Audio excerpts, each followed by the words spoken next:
Testing. Can you hear me now? That should be working now. Let me know. That's working. Hey, there we go. Don't know what happened there. It just, for some reason, defaulted back to a different device. Never mind. As I was trying to say, I want to say, first of all, apologies for not having a live stream for some time. This is something we used to do every single week. But life for me has been kind of flipped upside down the past few months. For those who don't know, my mother was diagnosed with cancer at the end of last year, and she went through treatment this year. Long story short, she's now homeless and living with me. So she's got my bedroom, so I've been sleeping on a couch for the past few months. So it's been a lot of dealing with a lot of family things. So just haven't been the energy to go online or do live stream stuff. But I want to try and get back into the swing of things and try and get back into more regular live streams. So hopefully we'll be back on doing this on a regular basis. So I want to say massive thank you to everyone who has shown their support and continue to support me over on Patreon. As I say, things have been sporadic and like recordings have been delayed and all sorts of things. It's all gone wrong. But hopefully we get back to where we were soon. And hopefully the situation with my mother would be resolved sooner rather than later. But anyway, we're here tonight. It's question time, and it's your time to ask any sort of question you want to ask me about Unreal, game development, or anything you like at all. You can ask me anything you want. We'll be doing this for about an hour or so, and the way it works is you just put a question into chat, and I'll try and catch as many questions as I can and answer them as much as I can as we are live. So I want to say hello everyone in chat who's joining us live. Hello Ayush, hello Bag to I, Wit Gang, Matty, Factory Division, Matt V, Constable Catnip, and everyone else. Hello and welcome to tonight's live stream. So let's just jump in and take a look where we're at.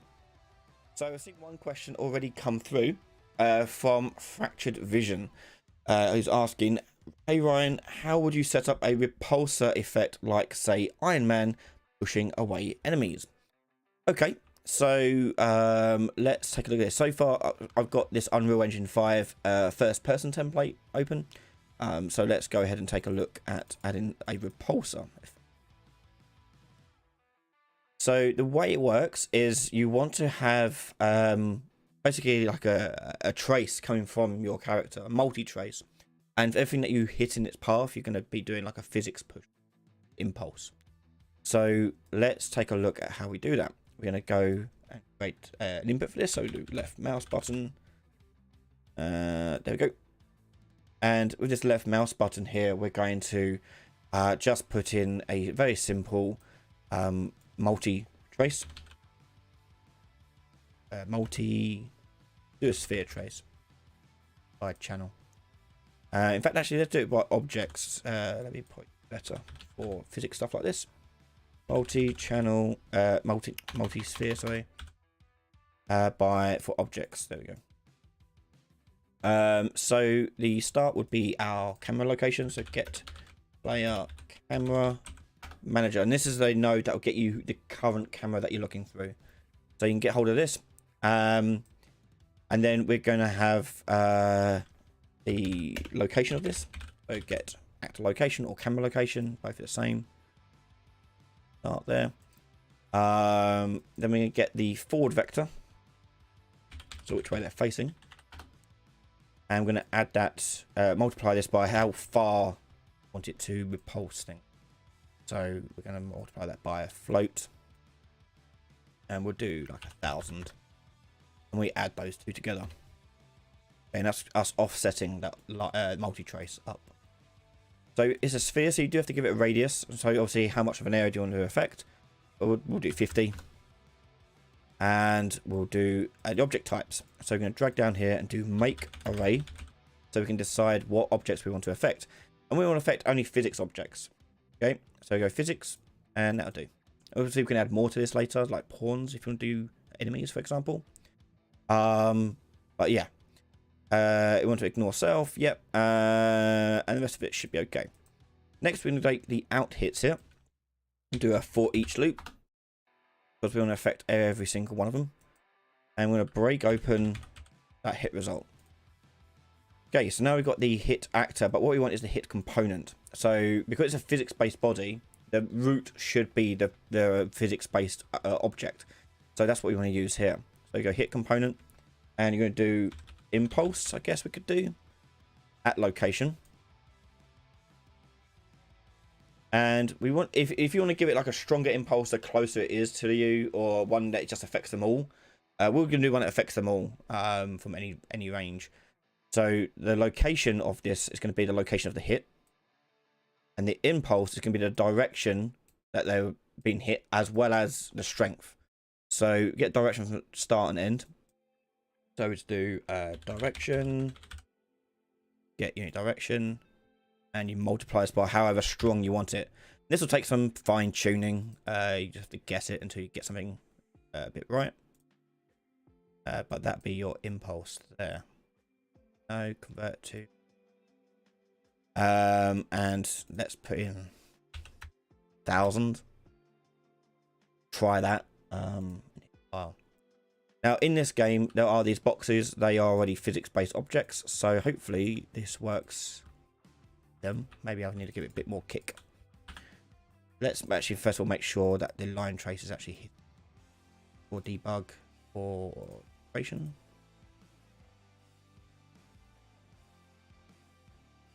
Okay, so it is hitting them. Let's give it a bit more juice.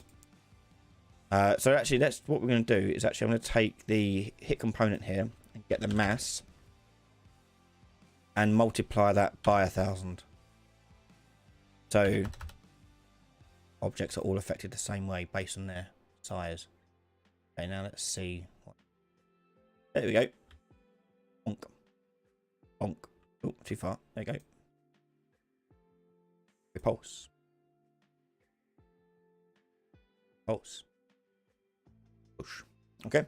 And if I wanted to also affect pawns, I can do that too. So let's set that up here to use pawns as well. So we just go down to object types here, and we're going to add a pawn to that object type. And now if I put in another character in here, which I don't know if they have. If I can look, character. Do we have mannequins in here? Oh, we use this one. There we go. Cool. Back him out. Oh, okay, so it should affect him as well. Oh, hold on. He doesn't simulate physics. So if it doesn't simulate physics, because the pawn won't do if you're walking around, when you hit it, you have to turn on the physics of it. So when we go hit component, we go simulate physics. True. That hopefully will work. If not, we can use launch character for pawns as well. Oh. There you go. Too far. Physics. Let me have a look at his actual. So he's a pawn. Physics. He has a mass. Yep. We don't want the mesh or anything else to affect this. That's going to have no collision. There we go. Okay. And if, also you can do like ragdoll if you want to do ragdoll, but you can them about with repulsor stuff there. Okay. That's repulsor stuff. So to recap what we did a multi-trace because we want to affect multiple objects in our sphere trace. We don't want to rely just on one. If you do want it to just affect one, the only thing you've got to do differently is you're using just a single line trace, sphere trace, whatever kind of shape you want to do. And then we're giving it the standard setup here of the camera's location plus its direction. You get the way you want to go. And we're giving the object types. Now, the reason why I chose objects rather than say channel or things like that is I'm typically wanting to do a physical interaction with something. And it's a little bit easier to filter out objects based on their object type in that case. But you could do it by channel if you want. There's no harm in doing it that way. It's totally up to you. And then we're just cycling through each one. Some to simulate physics if they don't already. And then we're adding an impulse. And we're using the mass to scale up the impulse. The thing that this does, if you get the mass and multiply it by a value, is that you're going to get the same visual effect of that push to be the same for each object. It's going to be a uniform impulse. Okay, if you don't want it to be uniform, then don't use the mass. Just give it a high number in here by having a couple extra zeros or something like that. So bigger things are affected less. Okay. But there you go. There is one for you there, fractal vision. Okay, so next question. Let's take a look at the question from Constable Catnip. Question: can you affect AI behavior trees with widgets so that party members can be dynamically assigned behavior at runtimes? Yes. So what you can do, and what I mean, depends on what you mean by affect their behavior. It depends on how granular you want it. But you can assign different behavior trees and run different behavior trees. So let's say, for example, our little mannequin here is a AI character, and we've got a widget on our screen. I won't make the whole thing. We'll be here all day. But AI switcher, we call it. And as long as I can get a reference to the thing I want to change, that's the hardest part, is getting that reference you want. So, like, for example, you have a button. Okay. And when we get that that switcher, that needs to have a reference to that thing. So let's, for example, you'd have probably like a party system where it keeps track of the party members you have. I don't have that. I'm not going to go spend half an hour to an hour doing that. Instead, I'm just going to do get actor of class and get the new blueprint one that I just made, like that, and store that as a variable. Okay, so the button has got assigned a person, an AI. Then when you click on the button, you drag out the person reference, you get the AI controller, and you can tell it to run a different behavior tree with whatever one you want. So if you want to switch between different behavior trees, you can have multiple types. So you can have like an aggressive one, a passive one, or a stationary one. You can do that just by doing one behavior tree, and it will switch out different behavior trees. So that is how you would go about it. Hopefully you can figure out the rest of stuff like that, but you can access this anywhere. As long as you can get hold of the AI controller, you can tell it to run behavior tree anywhere you want. So if you step on a switch, for example, you make people aggressive, you can just tell it to switch behavior tree over. Okay.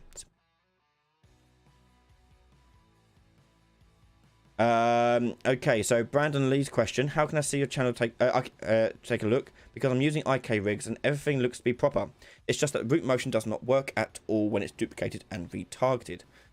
Correct. So the thing you have to do is a button you have to tick. Does this thing come with the? Annoyingly, I don't have an working example I can quickly load up, but I'll show you the button. So if I go to animation IK retargeter, oh crap, I don't know. Hang on, let's hang on. Okay, rig, door, animation, targeter, yep. Okay, so when you go to retarget, you have to turn on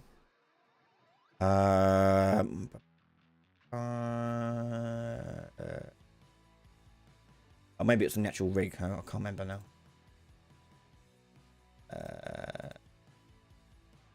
Who is it?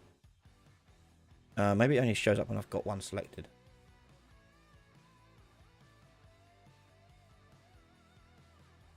Have they moved it? It's like a global something or other.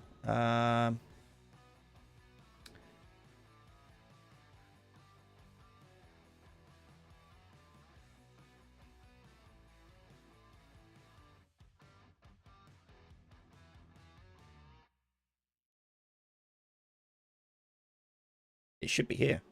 Mapping.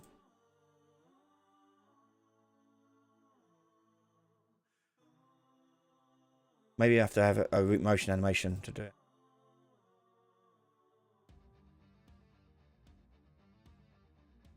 So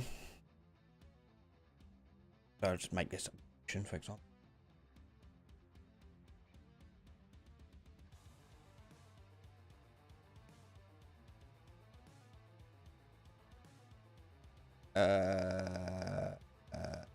Maybe they I haven't done it in this latest version of Unreal 5, so maybe they've taken it out and made it default on.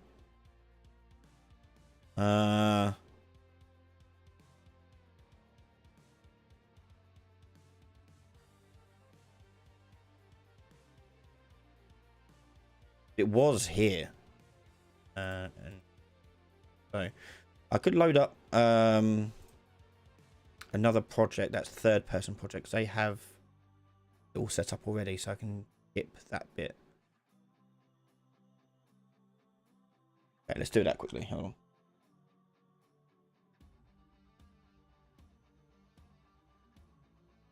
Route in the chain mapping. Ah, there you go. There, yeah. Okay. Missed. Yeah.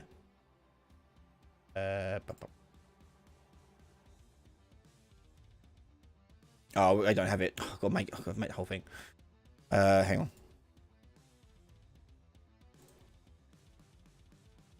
And blah blah blah. And back up here, chain map. Okay. There we go. So yeah, you want to have, once you have them set up properly, you have the root bone here, which is what you're doing the root motion with. Then you need to turn on. Again, it's not here. Where is it?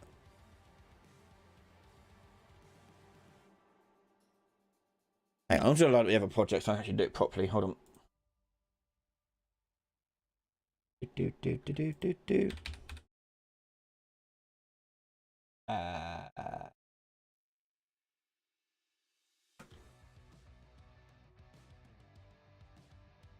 While that's loading up, let's answer another question.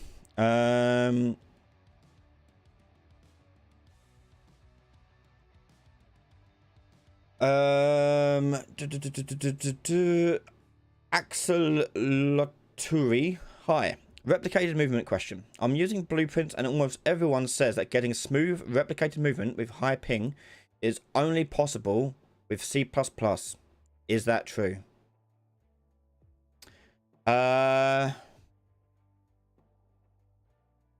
Not really. I mean, everything will be a bit faster in C++, but I don't think it'll affect that too much. I could be wrong. I haven't tested it. It's something I would have to test, but I don't think so. If it does, it's negligible. I like. Yeah.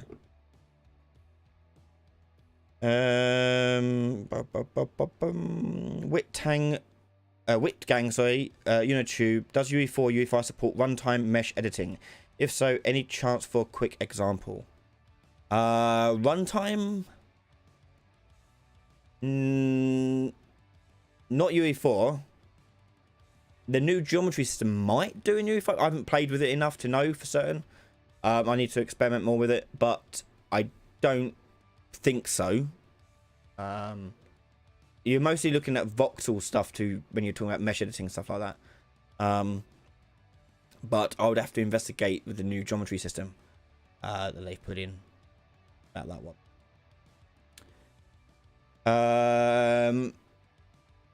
NASA, great developer.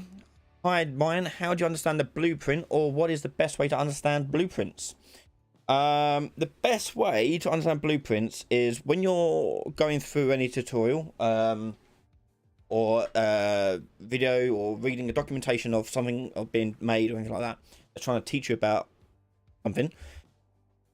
Make sure that you understand what the node is doing. So, for example, when I tried to do this, I sometimes mess it up, but when you're following a tutorial and they say put a multi-sphere trace in it, understand what that actually does and how it works with start and end and the radius of it. Now, going into blueprints with some prior knowledge of programming does help, because once you see a function, you're like, oh, okay, there's my parameters, there's my outputs, there's my return values. Sweet, I know what I'm doing here.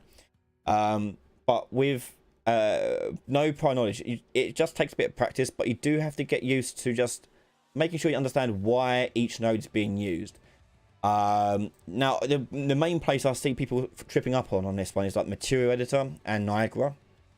is because they'll see or download a material pack from the marketplace, something like that, open up the material, and it's just like a maze of web of stuff. It helps to break things down. So don't rely on just copying code or buying code from someone and just using it. Try to make it yourself and understand why you're making it and what you're doing. If you can understand the whys, it makes it a lot easier to understand the blueprint and what's going on. The main thing to remember with all coding in this as well is understanding what the basics of how it works. So for example, the execute line. So this get player camera manager only gets called when this node fires. So it gets to here and then it'll backtrack and work out where it's getting the start value from. Okay, so go back and go back. It's not going to work out this code at all until it gets to here. Think of it as that is part of this. Okay, and that's going into there. And keep in mind as well that the main difference you want to work with is the blue pin. The blue pins you see here are references. So these refer to things that are spawned in your world. If it's blue, it means it's in your world. If it does not yet exist, you don't want to use a blue line. You want to use a class reference, which is the purple line. But yeah, break things down. Read what these things say, the tooltips, and you'll get there eventually. But the main thing is just practice. How do I set up a camera to fade away objects when the character is standing near the objects? From bag to eye. You need... There is no doing that. You need to focus on... Oh, have I lost internet?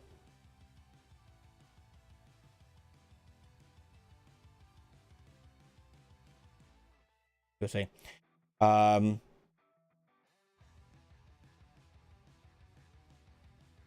now we're going. Have we frozen? Are we still on? I can't tell if we're still on or not.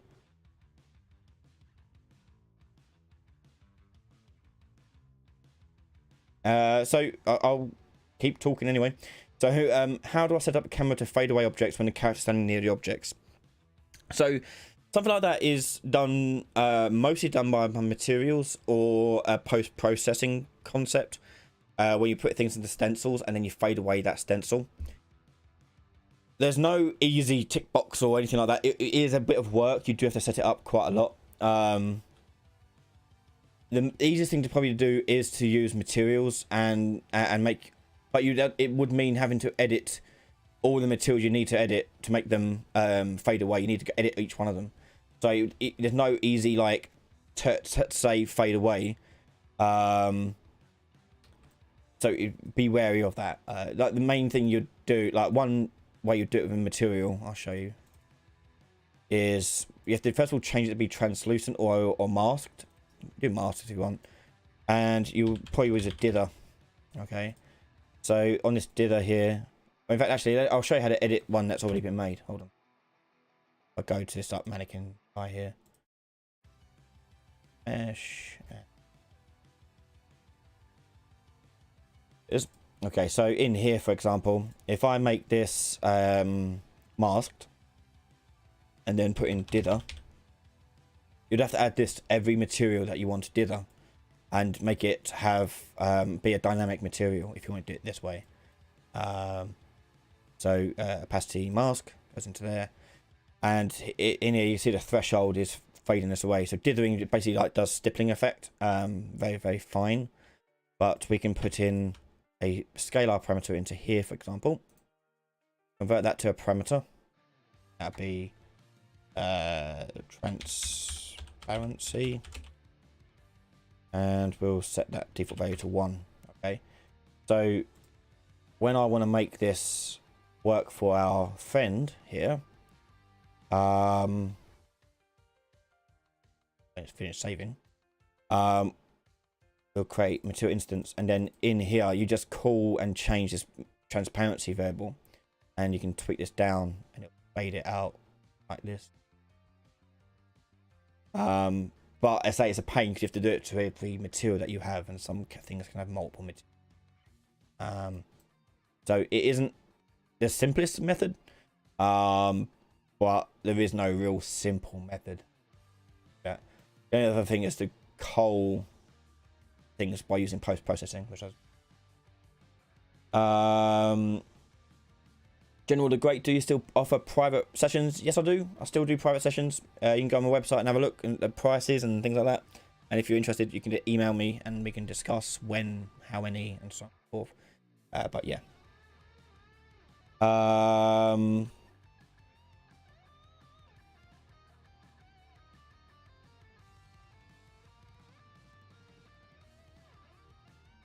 I make a level sequence with offsets of the player constantly?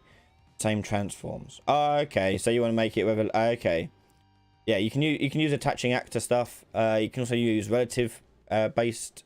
So you use attaching actor and use relative based transforms. Wait.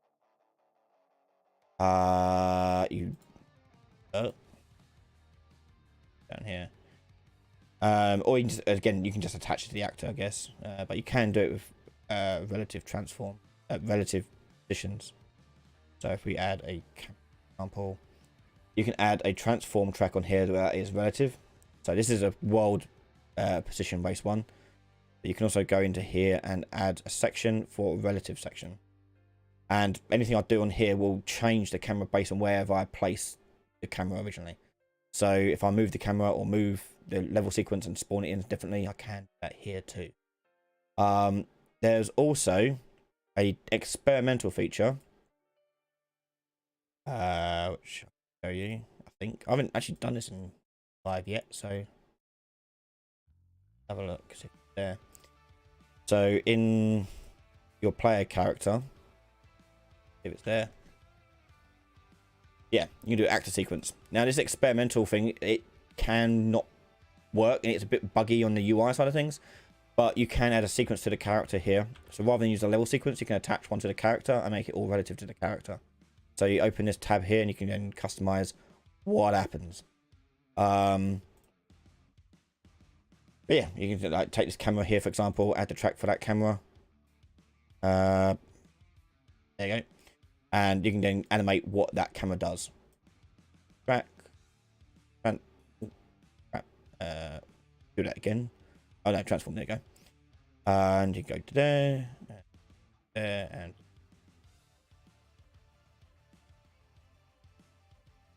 there. Okay, so you got this transform happening here, and you tell that to play. It's here as a component here. So when you want to play the game, begin play, for example, you just take the actor sequence here to play. Oh, sorry, you have to get sequence player, then tell that to play. Okay. So on begin play, without touching it, see, they sometimes get weird little bugs and errors. Hang on. Oh no, it's fine. It's the main issue I found with using this is the UI. It breaks the UI sometimes, so it can be a bit janky. So be wary of that when using this setup here. But it is cool if it does work. So you hit play, for example, and without touching my camera, the camera's moving. Okay, there you go. So you can do things like that, which would be really cool. For things like you're describing, like killing, doing a final kill, and you go swooping around the character, it just saves a lot of work with the level sequencer. And then it's not level dependent either. Then you can just make it work on the player really easily. Yeah, so you can also make it spin round, obviously.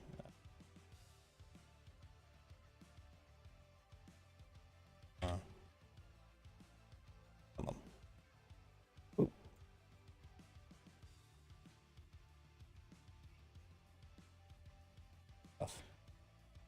File. Playing again, not touching it. It should. No, not work. Hang on. Yeah, so sometimes it's janky. Rotation. Good work, mate. I'll save. Oh no, it's because it's been told to follow my mouse. That's why. So the rotation won't work. Yeah. I turn the camera here to not use the rotation yaw. That would work. It's because it's tied to my mouse. I would need to change that. But yeah, you can do that. How long did it take you to fully grasp the ways of Unreal Engine? I've been using Unreal Engine for about 5 years, I think. I started using it about 6 to 8 months before I started the channel. But keep in mind, before then, I made games and other engines and been teaching it for a good amount of time. But Unreal Engine I started using about 6 months, well, maybe not even that, before I started the YouTube channel. How long did it get good? It depends on what you define good. I don't know. There's still stuff I don't know. There's still stuff I'm learning every day when I'm practicing with it, developing stuff with it. I'm still developing good ideas and trying. There's so much to the engine. You're never going to stop learning it.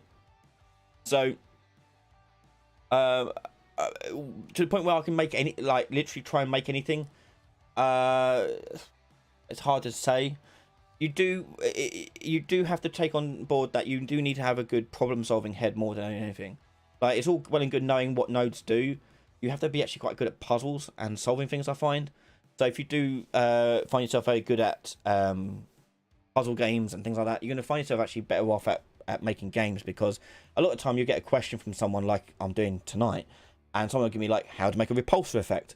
Like, I don't know, never made one before, but I can guess how to make it based on some knowledge I have. So once you know enough, you can sort of piece together solutions, and as long as it works, it works. It's great.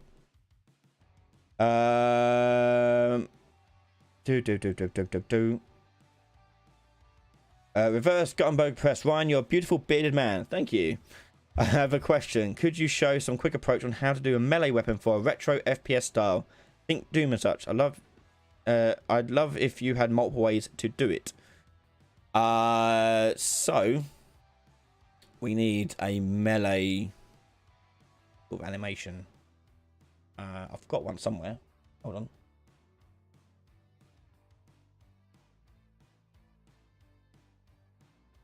Let me actually close out the project.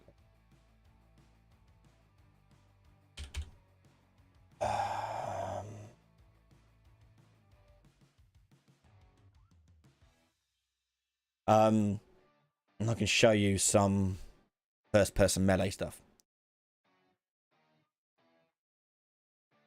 But obviously, I still need an animation to do so.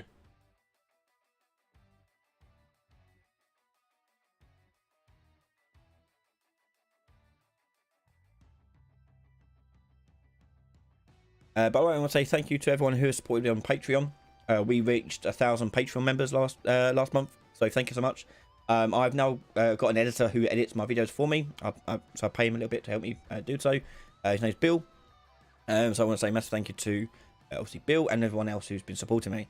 The next stretch goal, by the way, is going to be 1,500 patrons, and as everything that you do contribute, I want to make sure I put back into the channel. So when we reach 1,500 patrons, I'd like to hire a 3D artist to make models and assets and give them away for free to everyone. So I can give you back something in return. But that's the plan. If we reach 1,500, I hopefully will give me enough income where I can hire someone at least part-time to say, can you make us something? You make whatever you want each month, and we'll make a tutorial out of it and give it away to people. So if you haven't already done so, please check out our Patreon and consider subscribing. It does also give you access to all the learning resources on my website as well. You can log in with Patreon on my website, and there's like challenges and homework and like little assignments and things, a little extra exclusive tidbits of information that you can go through too. So do check it out. Right, what's this? Bought them. Yeah. Anything like a flash? Yeah, we'll use that. Okay, so I'll export that out and put that in this project.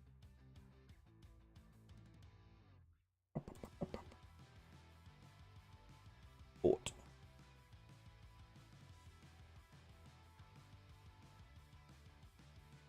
That in. Desktop. Board. They choose a skeleton. We're going to use the arms and do. Okay, so I make this a montage make my life a little bit easier. And we'll make that sure that's using the arms montage slot. And then on my character, I'll change my left click here to not do the repulsor anymore. Instead, we're going to make it swing that arm. So first person mesh here, we'll do play montage and choose the attack. Okay, so that's us doing our melee attack. Bring it in, make it a montage, and assign it to a left click. So when I swing, oh, got to take the sequence off. Hang on.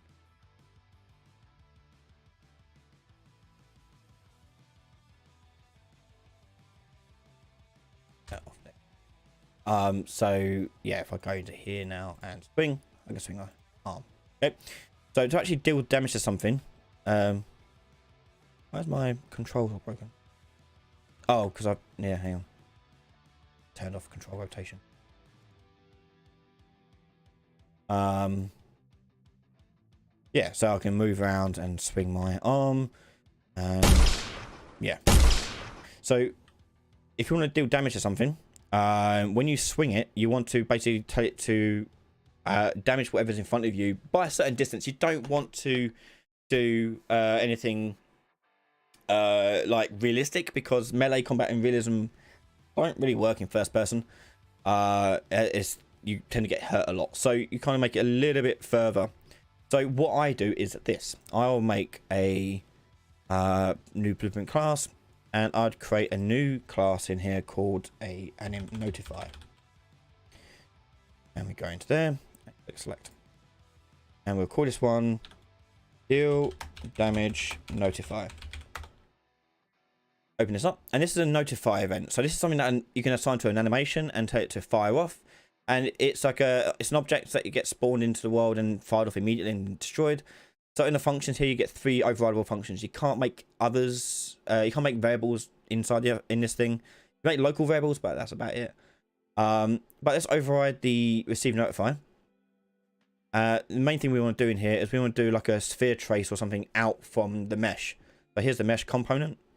And get the location, get world location of that, and we're going to do a sphere trace. Oh, whatever I can spell it. Sphere trace by channel. Buff. And the end point of this would be the rotation of this thing. So we get forward vector. Multiply that by float.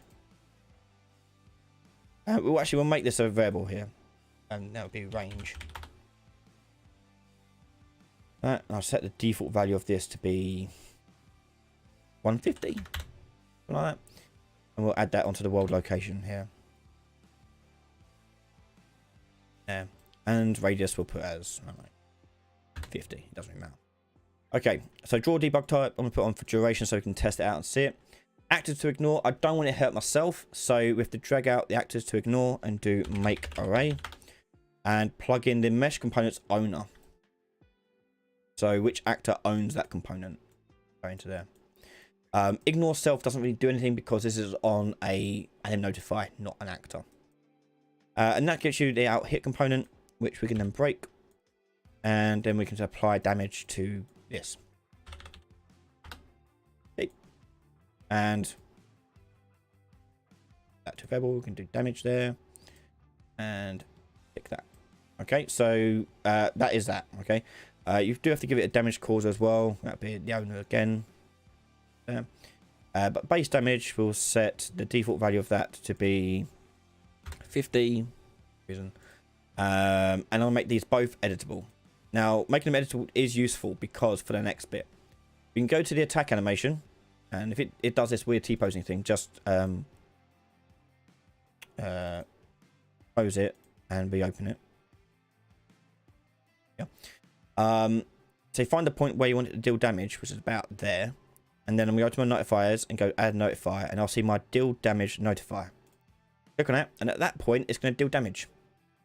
And you can see here, it's doing it from the point of the mesh, which is down here. So I want to raise it up a little bit. But we got that going into there and like so, and I can customize the range and base damage it does on this weapon. So if I've got different animations for different weapons, I can assign them different values. So if I've got more of a longer range weapon, I can make it a longer range. Right there we go. So let's just raise it up to the ground a little bit and give it also the angle from the first person camera point of view. So for that, I want to get the player camera manager. Probably actually use this instead of the mesh actually. Get location, get forward vector, and just plug that in there instead. That'd probably be a better one to use. So using the get player camera manager and get to location and forward vector like we did with the repulsor at the start of this live stream. But this will now go from wherever the camera is.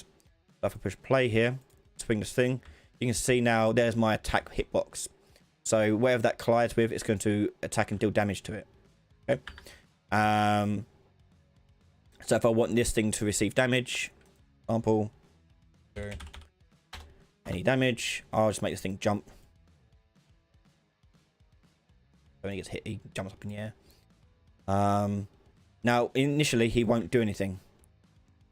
Okay, and the reason why is because pawns by default and characters are set to ignore the visibility trace. So you just want to change your sphere trace here from the trace channel visibility to camera, or you make your own channels, make your own objects. Again, whatever you want to do for that. But this time I can do that, and I'll hit him, and bosh. And because it's timed with the animation, he'll only do it when I actually hit him with the animation. So, yeah, and that's how we do it. And I can take away from his health, whatever. But yeah, do check that out. And say if you've got like a combo attack, for example, you can add multiple of these deal damage notifiers, and you say like the last one's going to deal more damage, so I can just do base damage over here, or make it a critical hit, or something. Okay, so yeah, there you go, and that is how you do melee combat in first person.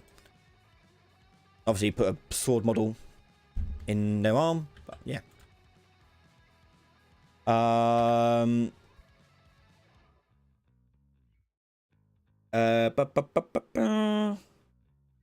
Okay. Well hot today.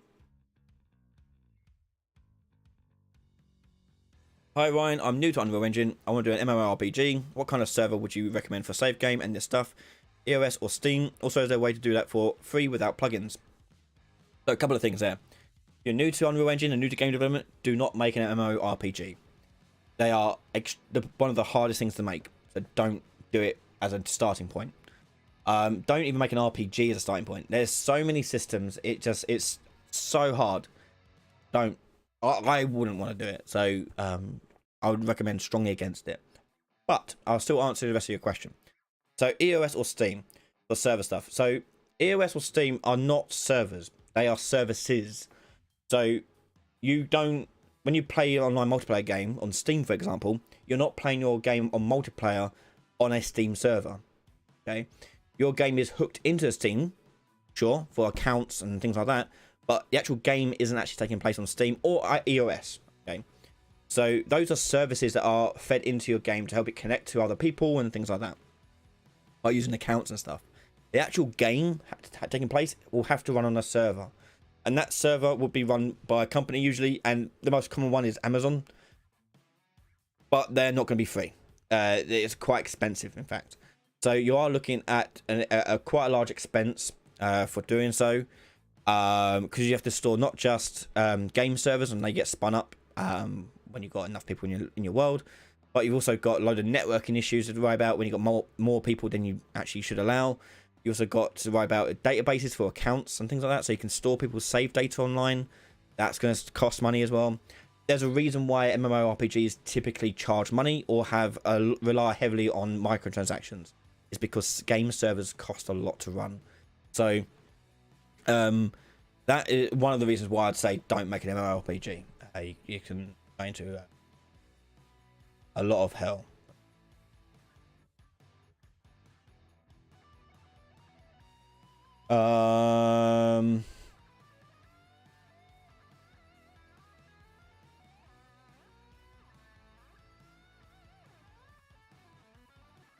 Lagging. I don't know why it's lagging. Hang on, let me turn off this thing. Maybe this is what.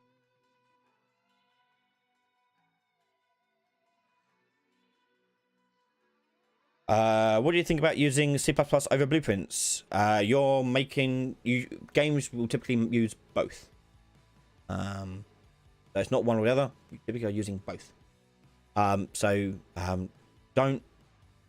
There's a thing where people online have to be in one camp or the other. Like you have to be a PC person or console person, or Xbox versus PlayStation, or in Unreal case, C++ versus Blueprint. No, you use both. If you're going to use the engine to its full potential, use both. Because C++ is powerful, but it's slower than to put stuff together. So it's a lot quicker to make stuff in Blueprint than it is in C++. So if there's lots of things you're going to have to iterate on, blueprints are really, really good at that stuff. Really powerful. I personally I love blueprints because it's so much quicker to get games making. Really, really fast. There's a lot of time saving on that side of things. You can see results almost instantly. But yeah, it's great. Guitar Leader talking about the friction on the floor. We got a slope. Yeah, I've got a slope. Cool. Okay, so when I got my player character, let a character slide down something. Let's just do it with a key. So if I hold down the 1 key, it's going to do it, or push it, it's going to do it. So you take the character movement here. So the setting you want to change is I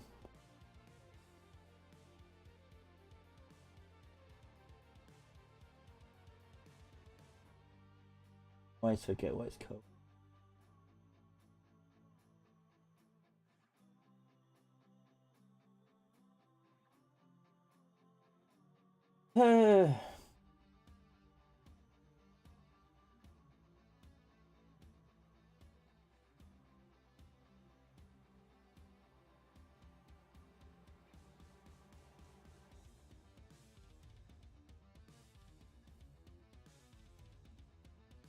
Use. I think it's use separate breaking friction. I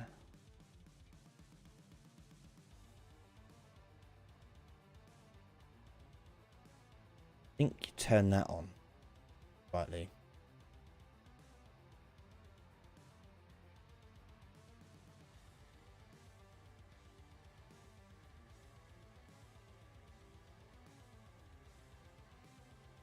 No, hang on. I've got another project. Let me know the other.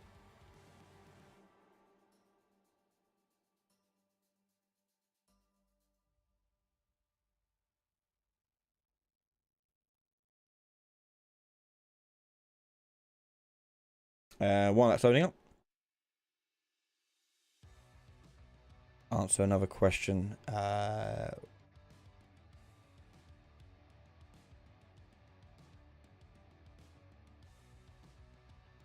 Reverse Gutenberg Press. Do you recommend switching to UE5 or working on the latest version of Unreal 4?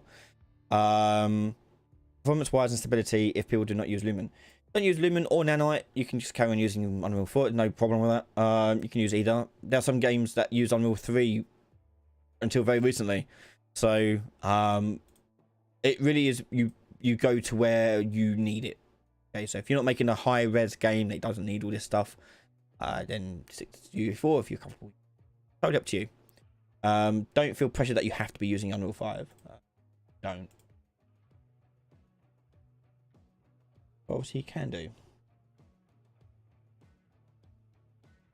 I have to put it on this other screen, sorry, because of the NDA stuff. Hold on. I cannot remember what the button was.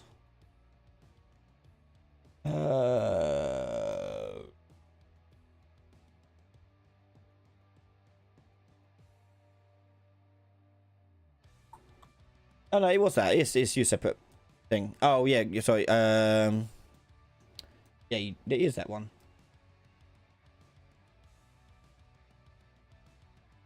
Probably have to turn the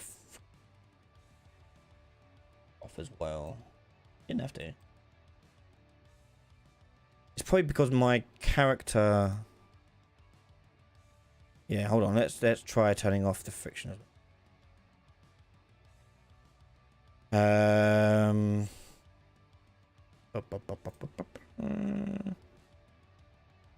Friction.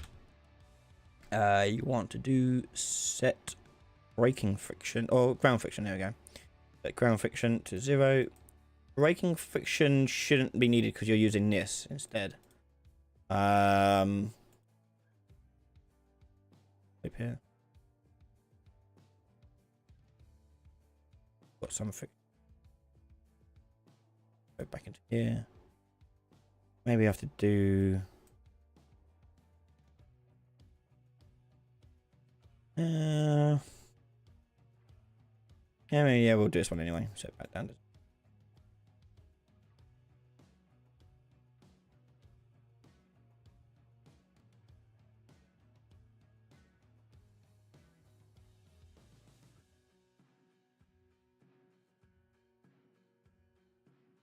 Maybe also deceleration.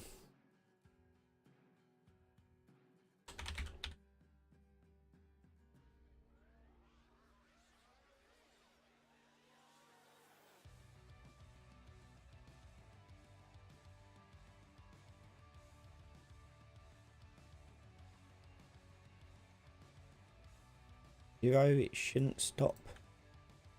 Yeah, there you go. I'm shooting everywhere. I can't stop it now. But yeah, so like, yeah. So the problem that I was having before is because when you are pushing forwards on like your inputs, you've got acceleration, and then when you let go, you're doing deceleration. And deceleration is going to just affect the velocity of the character, so you have to turn off that deceleration as well. Let's try it. So if I stand still on a slope, I don't think it would do anything until I push a button. It'll go. To make it affect the floor itself, probably need to do enable physics.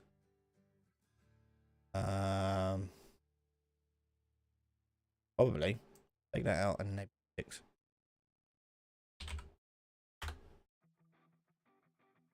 You're relying on that, aren't you? So let's take over to physics settings, just make sure that's all okay. Constrain, I don't want it to rotate, so I'm going to lock the rotation. Linear dampening,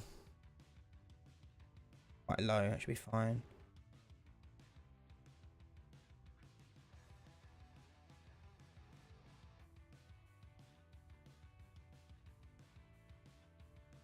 Yeah.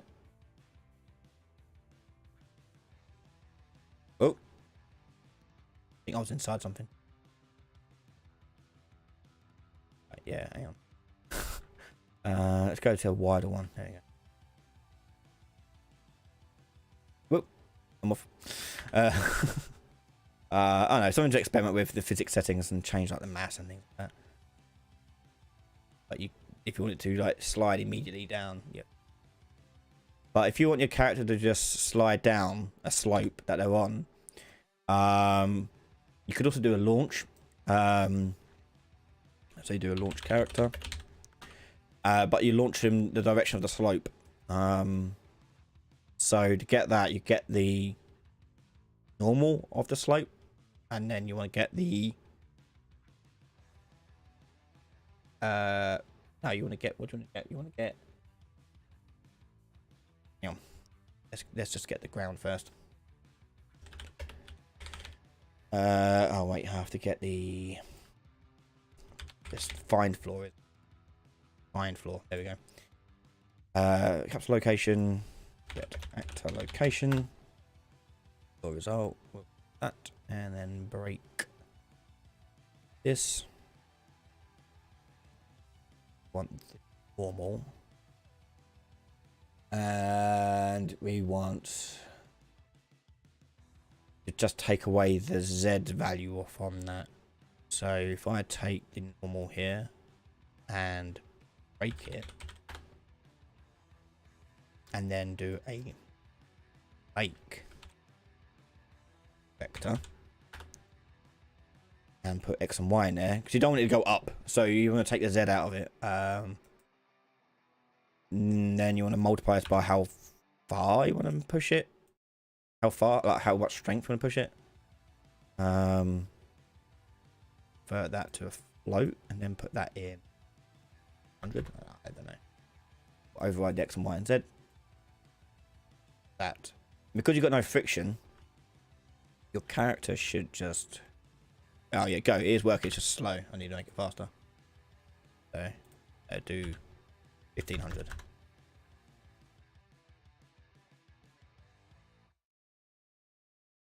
Yeah. There you go. That's not. I'm not pushing any buttons there. So off it goes. And for that you don't actually need to turn off the deceleration either, because you're not telling it to walk anywhere. Off. You may have to give it more strength in the push, but once you do it, yeah, you just need to give it more strength in the push.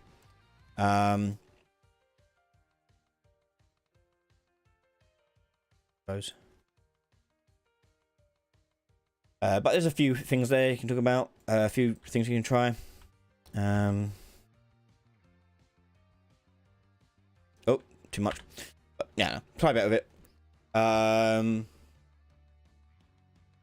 Change the walkable floor angle. Oh, you could do that too. Yeah, that's another way of doing it. Yeah, you can change the slope. Just make sure you can't walk back up it though. If you be wary of that. But yeah, you can sort of change that as well. But if, by the way, you want to do it that way, you can do it this way by doing rather than launching. We'll change the walkable angle. Get set walkable flower angle here, and you just change this to be lower.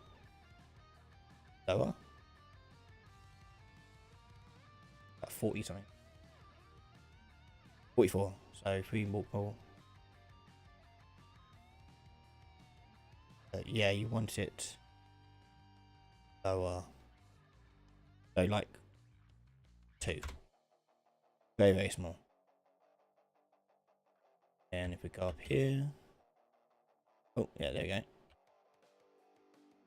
But you have to make sure, obviously, that you turn it back on. But you will find, though, you can't go up the slope. Hold on. Because it won't let you. So it's the only thing... That's the only thing you would have to worry about, is that you can't walk back up it. So be wary of that. That's something that you lose in that method. Burn noted, Chris, hi Ryan, do you know how games like Control let the player take half steps when walking down the stairs? Yes, they are using IK. You'll see this if you download Unreal 5's third-person template. You'll see this actually is their default thing they've put onto their IK mannequins, but it uses IK placement. I've also got videos on it on my channel if you want to know how to do it, and you can set it up yourself too. You have a red beard, Ryan. I've never noticed that before. It has some red. It's mostly brown. When the light hits it, it does go a bit red though. My son's ginger, by the way. So he may have got that from me. I don't know, but yeah. How are we doing for time? Okay, we're gonna do 1 or 2 more questions. You have a girlfriend? I have a wife. Game dev. I've been married for 5 years, 6 years this October. I have a wife and 2 children, who I love very much. Stefan, hi Ryan, is there any general advice you'd give to someone before they drop their first game trailer? I don't mean promotional stuff, just anything you should know beforehand. Not promotional stuff. No,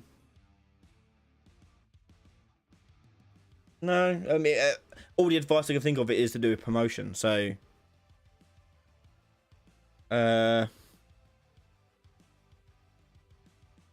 No, just promotional things, like make sure you talk about it, make sure you check in. So yeah.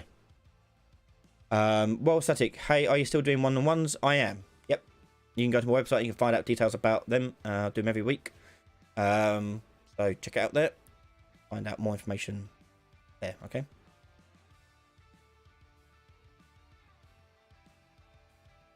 They should have kept physics instead of chaos for physics. Chaos is buggy as heck. But chaos is free for them. They have to pay for any video, anything. Sorry, I've got chest infection still, so I'm still suffering from it a little bit. Yeah.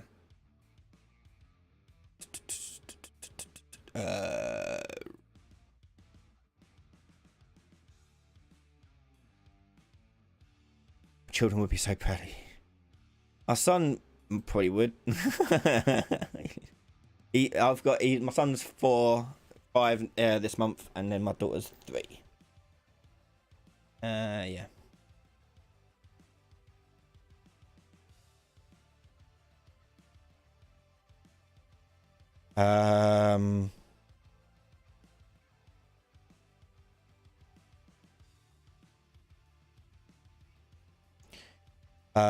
For my game name, is there any reason? Is there an easy lookup to see if the game name is valid option? Like I couldn't make a game and call it Grand Theft Auto. You can go into like a copyright office, and you can pay to have a search done for it. But honestly, easiest thing to do is Google and have a look.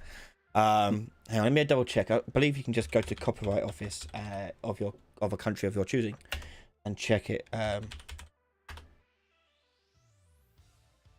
So like for example in the UK we have a trademark search, so we can search for like if you're in the UK so we can search for a trademark in the UK. I don't know what it is like for US. I can search things in here and search for like Ryan Haley, and I can I don't know, there's loads of stuff, and it will come up with anything that matches my name in the trademark office. So it has to be things. So no trademarks matching my search criteria were found, so I can trademark the name. Obviously, you can't really trademark a person's name, but yeah, you can put stuff in there and find it. Okay. But yeah, each country has their own system. That's the UK one. Some may have to pay for it, I don't know. I guess.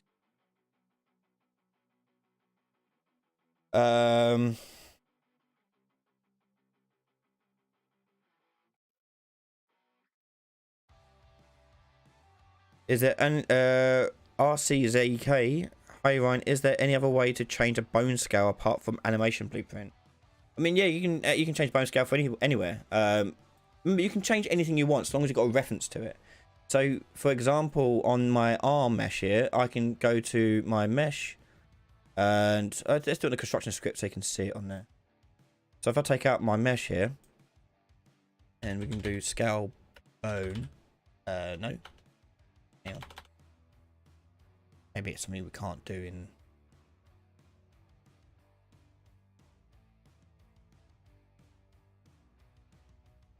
Something we can't.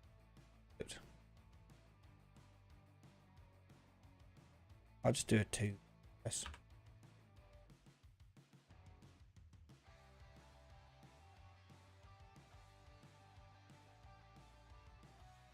Yeah, you take bone and oh, it might be socket. Because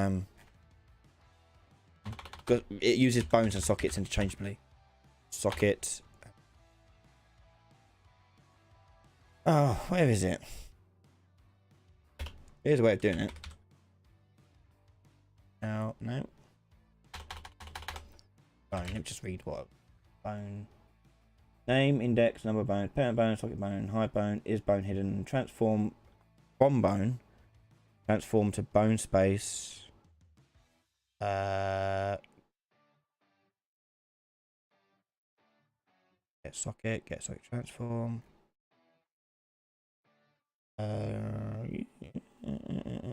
Okay, if you can't do it in that way, get anim instance. Maybe you could do it via the anim instance.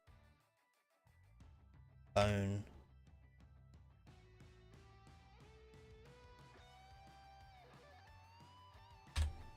I swear you could. Hold on. I swear I found something I've done before. Because hide bone just scales it down to 0. So you can scale it because that's what this does. But you obviously can't. You don't have the option to choose what scale you have. Bone. Get. Bone name. Bone. Hang on. Listen. Bone and then turn off context.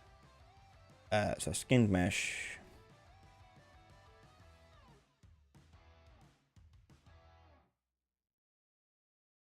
Set bone track for control rig.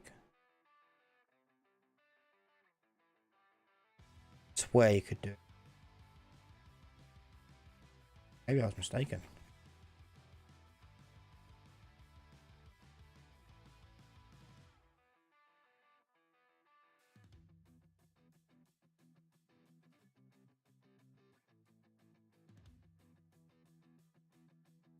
Get the bone name, get bone transform, get socket transform, get all that.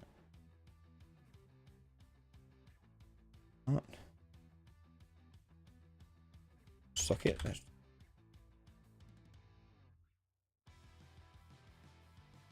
Socket, find socket, remove socket. Get socket transform. Get socket location. You can get it. Where's setting it? I could have sworn you could do that.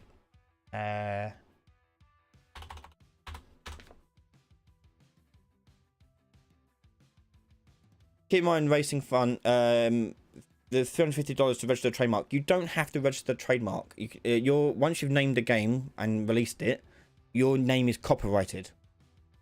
So bear that in mind. You don't need to do that at all. Okay. The trademark is there to protect your IP more so than anything. So don't feel like you have to pay crazy amount of money. You don't need to. Okay. I want to keep looking for this bone thing when we finish here, because I could have sworn you could do this. Oh, look, hang on. Set bone scale by name. Where's that? Posable mesh. Oh, it's not a posable mesh component.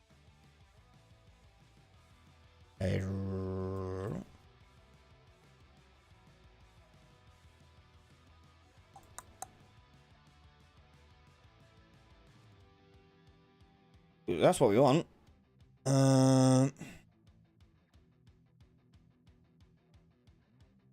Mesh.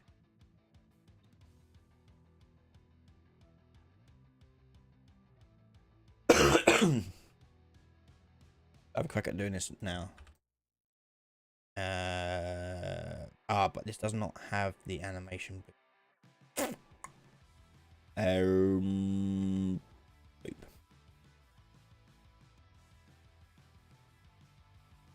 Now.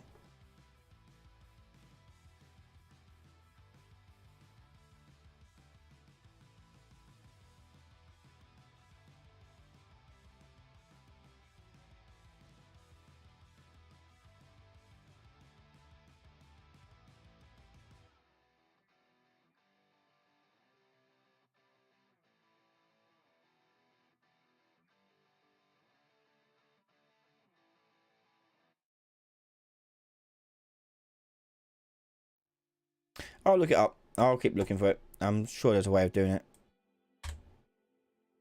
But yeah, I'll let you know if I find anything. If I do, I'll make a video on it. I can finally refer back to so I'm gonna do one last question.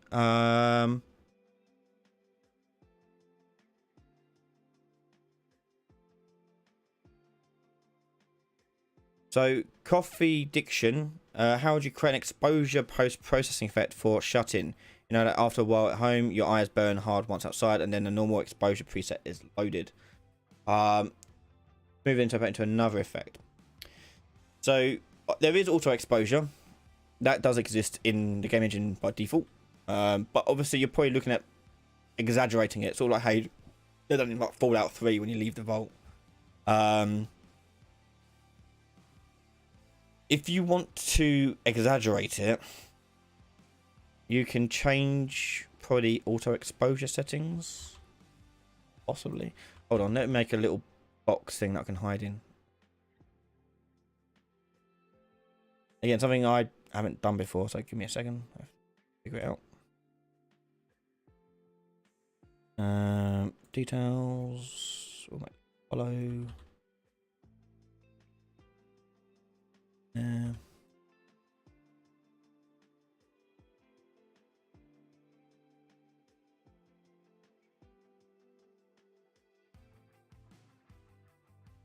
Pardon me. Oh, too short.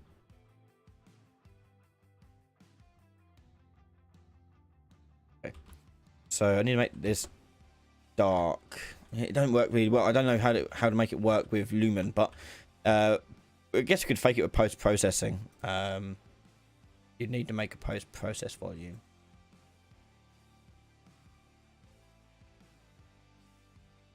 In doorway, for example. And when we walk into it, I want to change the exposure. So exposure compensation. Test that out. I'm going to put my camera inside of the box so we can test it. We got this, okay. And with a box like this, okay, so as I walk closer to it, it will fade in and fade out, like that. You can change how it fades and stuff like that based on its settings in the details. Sorry. If you go down to there you go, the post-process volume settings, you've got blend radius and blend weight. So you can change that to be shorter, longer, or whatever. So if I change that, say, to 500, it will start activating 500 units away from that box. You can see it's really starting to activate when I get close to it. By the time I get inside the box, it should be fully on. Then again, when I leave the box, it's the same sort of. So you could fake it. You're doing that, and if you want to like obscure the world from view, like so when I look out the door, I can't see nothing out there apart from just white light. You can do the classic gaming trick of hiding it.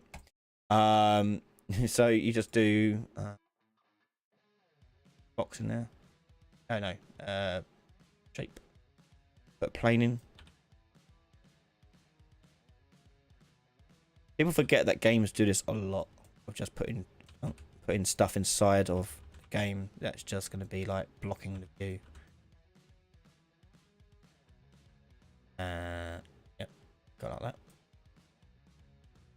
Can't see outside of the. It'll probably make it emissive as well. Yeah.